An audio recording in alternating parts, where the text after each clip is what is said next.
The death of the Mad Axeman, Frank Mitchell.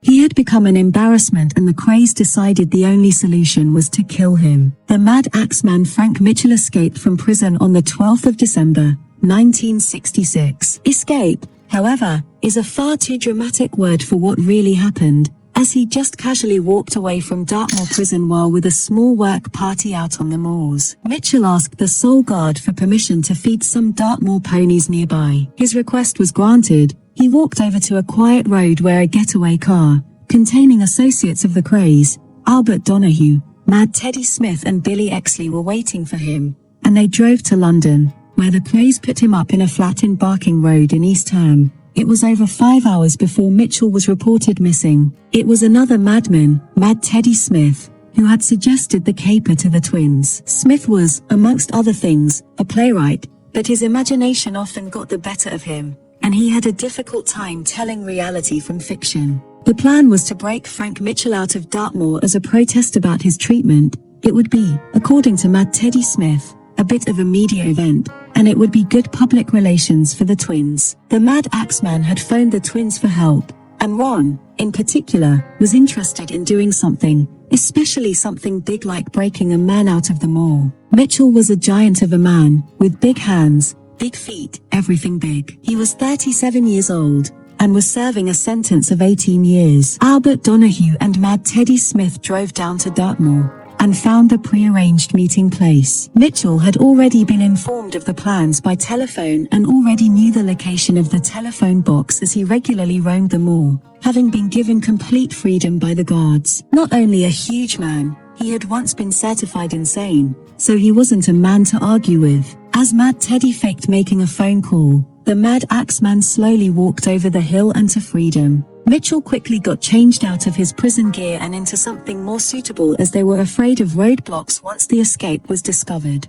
Soon Mitchell was in the car and the three men turned their minds towards London. While they drove they listened to the radio in the hope of hearing news about the escape and of any police roadblocks, but they heard nothing that is, until they were already safely in London and on home territory. The escape was a complete success. The twins had, however, underestimated the newsworthiness of the story. For once, Ron's sense of media manipulation had let him down. Mitchell wrote a letter to the Times, protesting his harsh treatment in Dartmoor prison, and, suddenly, it was all turning into a farce. Gradually, it became a nightmare. The problem for the twins was that the whole underworld knew of the escape and of the predicament that Ronnie and Reggie faced. It looked as though they were losing their grip. Their reputation was on the line. To keep Mitchell happy at a friend's flat in Barking, the twins brought in a hostess in the shapely form of Lisa Prescott. But the Mad Axeman fell in love with her, something that no one could have anticipated, and that only further complicated an already complicated situation. Something had to be done, and quickly. Mitchell wanted to escape and to take his hostess with him. But what would the twins have to say about that kind of scenario? Their answer was the gun. According to Albert Donahue at the trial in 1969, the twins decided to cut their losses by getting rid of Mitchell once and for all. They just didn't know how to handle the situation, so their recourse was to kill the problem by killing Mitchell. Donahue was told to get Mitchell out of the flat and into a van. Mitchell didn't like the idea of going anywhere without his new love, but he was persuaded that she would follow once he was safe and out of the country. Unknown to Mitchell, there were 3 other occupants in the rear of the van. The hitmen were already in position and armed. They were Alfie Gerard, a South London villain by the name of Jerry Callahan, and hardman Freddie Foreman. None of the 3 were members of the firm, as the twins wanted to keep the outcome a secret, at least from their own gang. To be actually seen disposing of a problem in this way would have done nothing to enhance their reputations. Mitchell got into the van, which was parked on the Barking Road. Once inside he was told to sit by himself on one side of the van, opposite the other 3 men. As the driver drove off the first gunshots rang out from the back of the van. Mitchell wasn't dead, so the 3 unloaded their guns again into the huge man. He was still groaning as another bullet entered his brain. The Mad Axeman Frank Mitchell died at the hands of his rescuers. Lisa Prescott, back inside the flat, heard the shots and was convinced that they would then come after her, but no one paid her much attention. The van stopped and Donahue nervously got out. He couldn't stand the stench of death. He walked away from the van, half expecting to be killed himself, but nothing happened. Later Donahue reported back to the twins that the job was done, supposedly with just 4 words: "The dog is dead." It is well reported that Reggie wept when he heard the news. The date was the 24th of December, 1966, Christmas Eve. Following the arrest of the Krays in 1968, Nipper Reed called Lisa Prescott in for questioning about the Mad Axeman affair. The police car carrying Lisa drove towards Tintagel House and away from Scotland Yard and, fearing that it was the Krays who were having her killed, she pulled herself free from her captives and almost threw herself off one of the bridges over the River Thames. Eventually, she was convinced by the policemen that they were genuine and they continued their drive. Donahue was later asked by the twins to deliver £1,000 in cash to Freddie Foreman in payment for the killing. In January 2000, Foreman openly admitted in a TV documentary to killing Frank Mitchell. But, as he had already been acquitted of the murder, he could not at the time under UK law be tried again for the same crime. Although that law has now been changed, this left a self-confessed killer free to walk the streets. And so it was that the Krays were responsible for another killing which they were never convicted of. But this time they didn't pull the trigger themselves. The twins were now being openly encouraged by the US Mafia to use hitmen, something that didn't exactly appeal to their sense of honor and respect.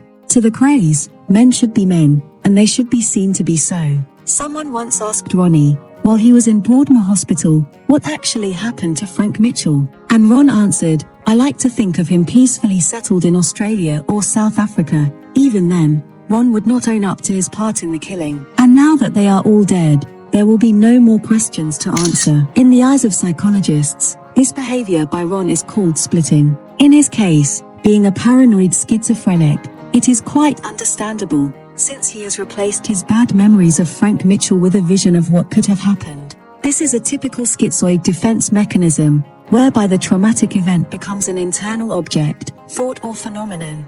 It becomes split off from the conscious side of the mind, the ego. Bad thoughts, events, or acts are denied or repressed in favor of something that is more acceptable to the ego. It is the emotional implications that demand splitting in the minds of the Krays. Both the twins were guilty of this, since Reggie also denied any involvement in the murder, of which he was justly accused. The anxieties of both men were too much for their egos, therefore the splitting from reality to unreality. In the world of the Krays, there was a fine line between the truth and make-believe, between the image and the man. As time went by, Ron humiliated his twin brother so much, by mocking him over his inability to kill, that the inevitable was sure to happen sooner or later. This was to be the ridiculous stabbing to death of Jack the Hat McVitie in October 1967. Aftermath. In 1968, the Krays and various accomplices were arrested and put on trial for an array of offenses, including the murders of George Cornell, Jack McVitie, and Frank Mitchell. Their attempt to cajole gang member Albert Donahue into confessing to killing Mitchell led to him becoming a Crown witness and testifying against them. Ronnie, Reggie, and Charlie Kray and Freddie Foreman were all acquitted of Mitchell's murder, due to lack of evidence and the perceived unreliability of Donahue's testimony. Reggie Kray was found guilty of conspiring to effect Mitchell's escape from Dartmoor, for which he received a 5-year sentence to run concurrently with his other sentences. Donahue and another firm member, John Dixon, pleaded guilty to harboring Mitchell and respectively received 18-month and 9-month sentences. With your passion close by, fucking sick. come and join us, join our company.